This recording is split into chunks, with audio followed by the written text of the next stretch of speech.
Dan selamat datang kembali di Cerita Misteri ID. Di video kali ini kembali gua mau berbagi kisah mistis pesugihan. Dan seperti biasa, nama tokoh dalam cerita maupun lokasi kejadian telah kami samarkan untuk menjaga privasi narasumber dan mencegah hal-hal yang tidak diinginkan. Dan cerita misteri pun dimulai.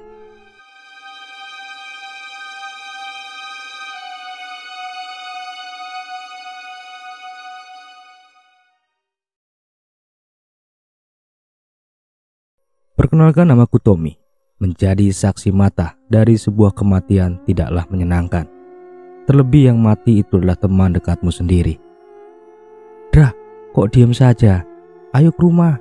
Kebetulan ibuku masak opor. Sekalian kita ajak Yono. Iya Tom, kamu duluan saja ya. Nanti aku nyusul kalian. Lah kenapa? Apa ada masalah, Dra?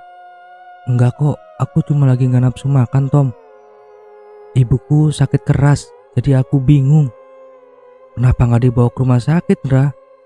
Aku belum pegang uang, Tom.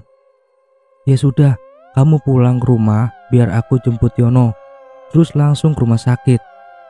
Selang 30 menit, kami pun beranjak ke rumah sakit. Setelah bertemu dengan dokter, aku meminta Hendra membawa ibunya ke ruang tunggu. Nampak Yono sedang mengantri obat bersama Hendra yang menunggunya di kursi. Dra, ini obat untuk ibumu. Dan dokter pun menjelaskan bahwa jantung ibumu lemah. Jaga pola makannya dan jangan sampai telat meminum obatnya. Tapi Tom, biayanya gimana? Tanya Hendra yang kebingungan melihat kwitansi rumah sakit yang cukup mahal. Sudah, kamu jangan pikirkan hal itu. Aku dan Yono sepakat membantumu. Matur suhun ya Tom, aku berutang budi padamu. Kelak aku akan menggantinya, meski harus mengorbankan nyawa sebagai gantinya. Hus, kamu jangan ngomong sembarangan. Kita ini teman sejak kecil, jadi jangan terlalu berlebihan, Dra. Hendra dan Yono memang sahabatku sejak kecil. Hanya ikatan darah yang memisahkan persaudaraan kami bertiga. Mereka kerap makan dan tidur di rumahku. Ayahku merupakan juragan tambak udang di desa. Jadi bisa dibilang hidup keluargaku cukup berlebih untuk ukuran orang di desa. Sampai suatu hari, kejadian naas itu terjadi. Tepat hari Minggu sore, aku bersama Yono dan Hendra diminta ayahku untuk mengecek tambak udang di dekat muara Kalimait. Ya, Kalimait, sebuah nama yang mengerikan untuk sebuah sungai kecil. Ada sejarah kelam di balik penamaan kali ini. Sebenarnya kali ini tidaklah besar, mungkin hanya selebar 2 atau 3 meter. Arusnya juga tenang, bahkan kami bisa melihat dasarnya karena memiliki kedalaman yang cukup dangkal.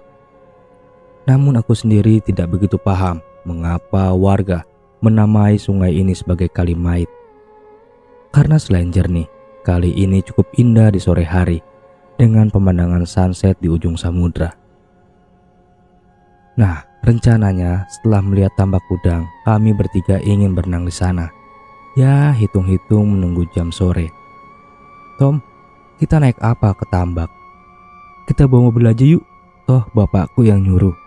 Sip lah, aku juga bawa pisang goreng nih.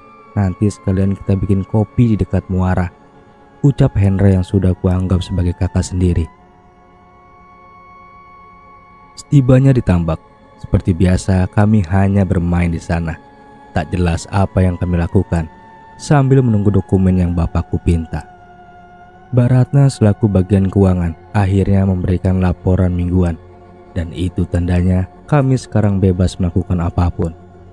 Yon, Dra, ayo kita ke muara, ajakku kepada mereka. Kala itu jam menunjukkan pukul 3 sore, cuaca juga cukup cerah. Dengan sedikit berlari, kami mulai ke belakang tambak.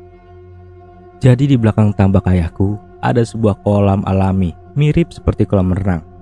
Terus ada banyak pohon yang bikin suasana makin adem. Wah, cocok ini. Ayo kita gelar sekarang. Yono dengan sigap menggelar tikar. Aku dan Hendra mencari ranting kering untuk memasak kopi. 20 menit berlalu. Kami bertiga duduk menikmati kopi pahit bersama pisang goreng sambil melihat ke arah Kalimait. Habis ngopi berenang, kayaknya enak nih. Sautku mengajak kedua temanku untuk turun ke air. Wah, apa nggak kesorean, Tom? Tanya Hendra. Ya, sebentar saja, Ndra. Gimana, Yon? Mau ndak? Yuk, Gerah dari tadi diem aja di tambak. Dengan cepat aku membuka baju dan langsung menceburkan diri ke dalam air. Wah, seger ya. Enak kalau tiap hari begini. Ngopi, ngudut, main. Sempurna betul hidup kita ya. Tom, jangan terlalu tengah, teriak Hendra mengingatkanku untuk selalu waspada. Sampai akhirnya sebatang kayu terlihat mendekat ke arah kami bertiga. Awalnya aku melihat itu hanyalah potongan kayu seukuran 1 meter. Namun tanpa kami sadari ada sesuatu di bawahnya. Ketika batang kayu itu melintas memisahkan aku dengan kedua temanku yang lain, tiba-tiba kakiku terasa kram. Aneh memang, mengapa bisa kram? Aku coba tenang dan mulai mendekati Yono, tapi aku bergerak sangat lambat hingga mulai terbawa arus. Tom, kamu kenapa? Tanya Hendra. Dra, kakiku kram. Sebentar, ucap Hendra yang mulai mendekat. Tapi ketika ku kayu kaki ini, ada beban yang begitu berat sampai tiba-tiba aku tertarik ke dalam air. Kejadiannya begitu cepat, bahkan aku tersempat mengambil napas. Aku coba melihat ke bawah, takut ada hewan atau batang kayu lain yang tersangkut. Tapi tak tampak apapun di bawah kakiku. Aku coba menggapai permukaan air, tapi tubuh ini terus tertarik ke bawah dan mulai terasa dingin di antara pergelangan kaki. Ya Allah, apa ini? Di sini aku mulai takut dan coba menggapai apapun yang bisa aku pegang. Terlihat bayangan hitam mendekat, diikuti pandanganku yang mulai buram dan menghitam. Hingga 30 menit lamanya aku berjuang untuk hidup. Ya, aku mulai tersadar dengan kondisi lemah dan tenggorokanku terasa panas, diikuti rasa kembung di perut. Nampak semua karyawan bapakku kini sudah mengerumuni kami. Aden gak apa-apa? Tanya Pak Ratno kepadaku. Aku hanya terdiam melihat apa yang sebenarnya terjadi. Kenapa ada banyak orang? Kemana Hendra dan Yono? Setelah aku coba duduk dan bicara, aku hanya melihat Yono yang masih melihat ke sana kemari, seperti mencari sesuatu. Yon, Hendra mana? Hendra kemana? Teriakku memanggil Yono. Dia mulai mendekat dengan langkah yang gontai. Yono pun tertunduk lemah, mulutnya membiru dan mulai menangis. Yono tidak mengatakan apapun, dia hanya duduk dengan tubuh gemetar di sampingku. Yon, tolong jawab, Hendra kemana? Hendra tenggelam, Den, jawab Pak Ratno. Lebih baik kita kembali ke rumah, biar anak-anak tambak dan nelayan yang melanjutkan pencarian. Aden harus kami rawat lebih lanjut, ucap Pak Ratno kepadaku dan Yono. Di sini aku tak berdaya menolak ajakan Pak Ratno. Beliau adalah kepala keamanan di tambak milik bapakku. Awalnya aku ingin membantu mencari Hendra, tapi sekedar untuk berdiri saja aku tak sanggup. Setelah kami dibawa ke klinik, bapakku tiba bersama ibu. Tom, kamu gak apa-apa? Kenapa kalian main ke sana? Bapak meminta kalian untuk mengambil dokumen. Kenapa tidak langsung pulang? Bapakku nampak kesal dan juga takut melihat aku nyaris mati tenggelam. Sudah Pak, jangan marah. Yang penting anak kita selamat, ucap ibuku coba menenangkan bapakku. Pak Ratno, apa Hendra sudah ditemukan? Belum Pak, tapi beberapa warga bersama polisi sudah datang membawa lampu dan perahu. Mereka akan coba menyisir muara hingga ke laut. Takut Hendra terbawa ke tengah. Ya sudah, kamu kabarkan saya jika ada informasi. Saya mau bertemu Pak RT dan Kepala Desa. Mungkin malam ini kami akan coba menjelaskan hilangnya Hendra kepada ibunya. Selepas kepergian bapakku, aku hanya bisa diam memandangi Yono yang kondisinya tak jauh berbeda. Yon, maafin aku ya. Seharusnya aku gak ajak kalian berenang. Gak apa-apa Tom, ini musibah yang kita sendiri juga gak mau. Gimana kita ngomong kepada Bude ya? Gak sanggup aku kalau Hendra sampai hilang. Sabar Tom, sekarang polisi dan warga masih mencari Hendra. Jadi kita lebih baik berdoa, ucap Yono coba membuatku tenang. Di keesokan harinya, setelah dokter mengatakan kami baik-baik saja, aku dan Yono coba kembali ke lokasi kejadian. Nampak ada begitu banyak orang yang turun ke dalam air. Tim SAR dan polisi tak henti-hentinya mengkayu perahu karet sambil menatap kali mayat yang kini nampak keruh. Aneh ya Yon, baru kali ini aku melihat kali mayat keruh. Selama aku tinggal di sini, tak pernah aku lihat kali mayat menjadi keruh. Yono hanya diam seakan menahan tangis. Sabar Yon, Hendra pasti ketemu. Sejak kejadian, Yono tidak banyak bicara seperti biasa. Ada sesuatu yang ingin dia bicarakan, tapi dia enggan mengatakannya. Kamu kenapa diam Yon? Ada apa sebenarnya? Aku bingung Tom. Pas kamu tenggelam, aku coba menyusul Hendra mendekatimu. Tapi tubuhku malah hanyut ke pinggir kali.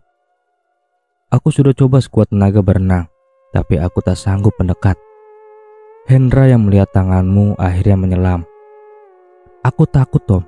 Aku hanya bisa teriak setanan, meminta bantuan sambil memanggil nama kalian berdua. Sampai akhirnya aku melihat kamu muncul dengan tubuh lemas. Awalnya aku berpikir tubuhmu ditopang Hendra dari bawah, tapi kamu malah hanyut ke laut. Aku coba mengambil kayu dan sambil mengikuti arus air. Beruntungnya kamu tersangkut di akar pohon. Dan dari situ, aku sudah tidak bisa melihat Hendra lagi. Dia menolongmu dengan mengangkatmu ke atas air. Maafkan aku Tom, aku gak bisa nolong Hendra. Tangis kami berdua pecah seketika itu juga, meninggalkan penyesalan di antara kami. Hingga 3 hari pencarian, Hendra tetap tidak ditemukan.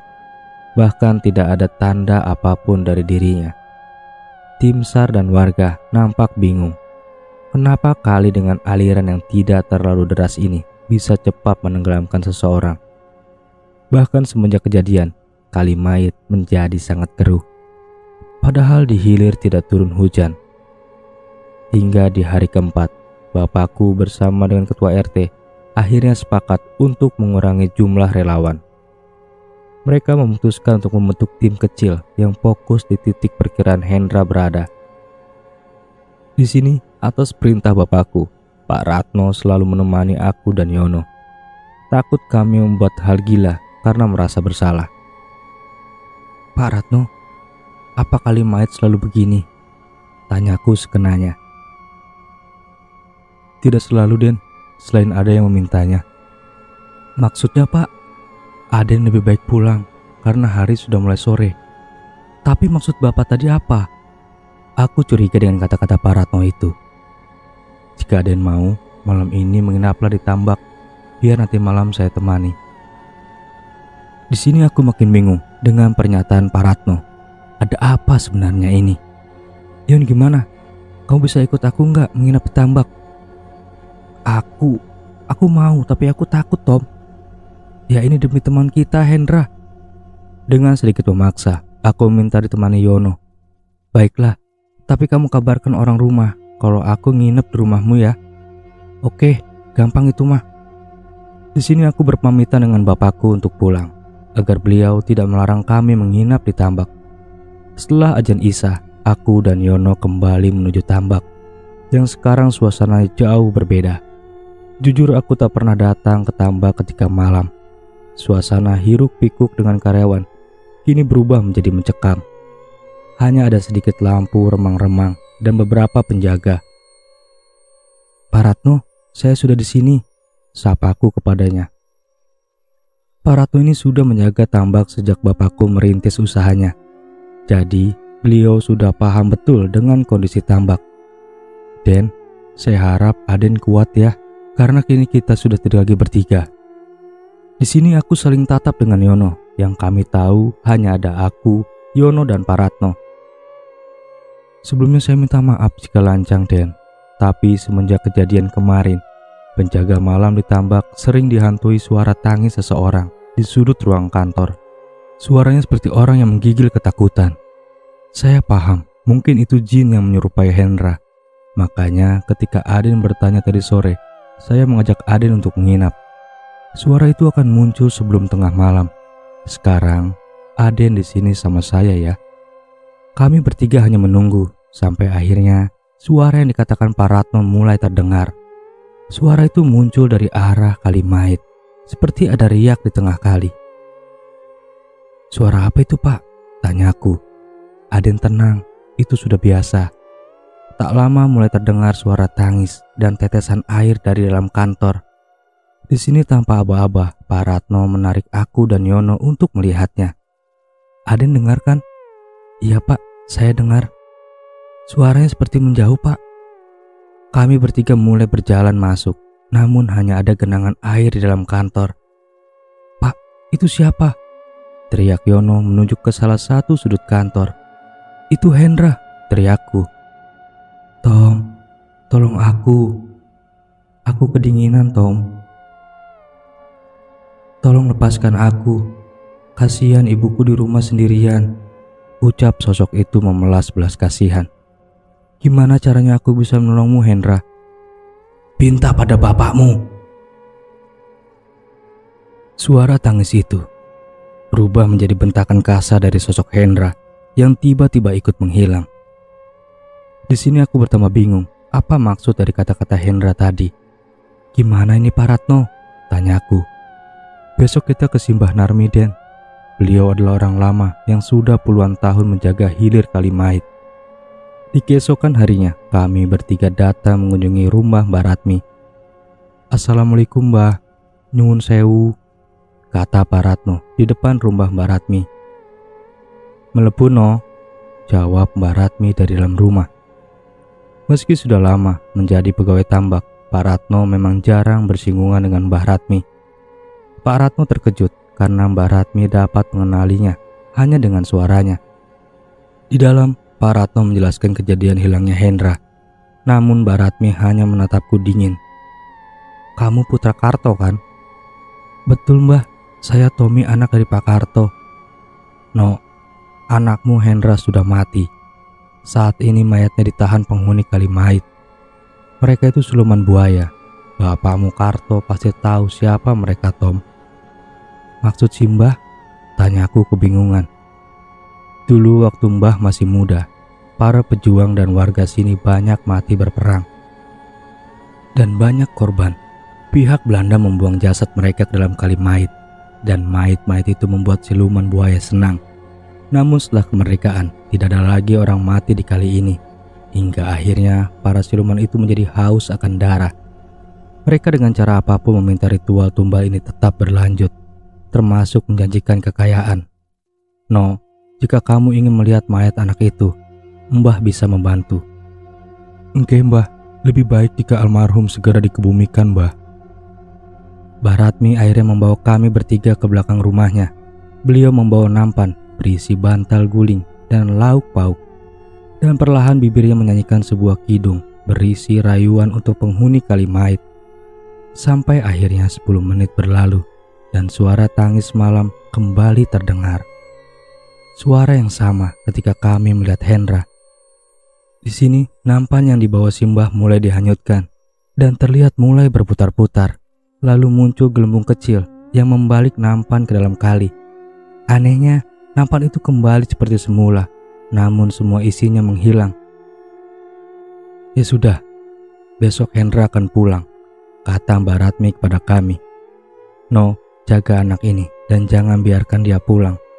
Karena yang seharusnya mati adalah dia, bukan Hendra. Dan atas perjanjian yang tidak terpenuhi, maka malam ini mereka akan mengambil apa yang sudah dijanjikan. Oke Mbah, biar aku menjaga anak ini di sini, ucap Pak Ratno. Aku yang kurang paham dengan maksud Simbah hanya coba menuruti beliau. Sampai akhirnya pagi pun tiba. Setelah kami pamit pulang, nampak perahu dari laut berjalan sangat kasar di atas air. Mereka nampak terburu-buru. Ono opo to Pak? Tanya Pak Ratno. Iki Pak, Hendra. Saya temukan mengambang di dekat muara. Alhamdulillah, ucap kami bersamaan. Karena tahu teman kami ditemukan, tidak butuh lama, polisi dan warga datang membantu. Mereka bergotong royong membawa jasad Hendra yang mulai membiru. Di tempat lain, tersiar kabar buruk. Tom, tadi orang tambak meminta kamu untuk pulang. Bapakmu meninggal dunia, Tom. Di sini aku terdiam. Aku mencerna setiap kejadian yang terjadi. Berarti benar, semua kejadian ini adalah ulah bapakku yang ingin menumbalkanku. Pak Ratno, saya mau urus jenazah Bapak dulu. Bapak tolong bantu mengurusi jenazah Hendra. Selang beberapa hari, aku menceritakan semuanya kepada ibu, bahwa ini ada kaitannya dengan ritual pesugihan Bapak. Ibu hanya menangis karena memang banyak kerabat bapakmu mati dengan rentang waktu yang sama setiap tahunnya. Dan ibu tak percaya bahwa bapakmu tega menumbalkanmu juga. Akhirnya apa yang kami miliki ikut sirna dengan kematian Bapak. Aku lebih banyak ibadah sebagai ganti atas kesalahan orang tuaku. Dan cerita misteri pun selesai. Terima kasih atas perhatian teman-teman dan sampai jumpa di kisah mistis pesugihan lainnya.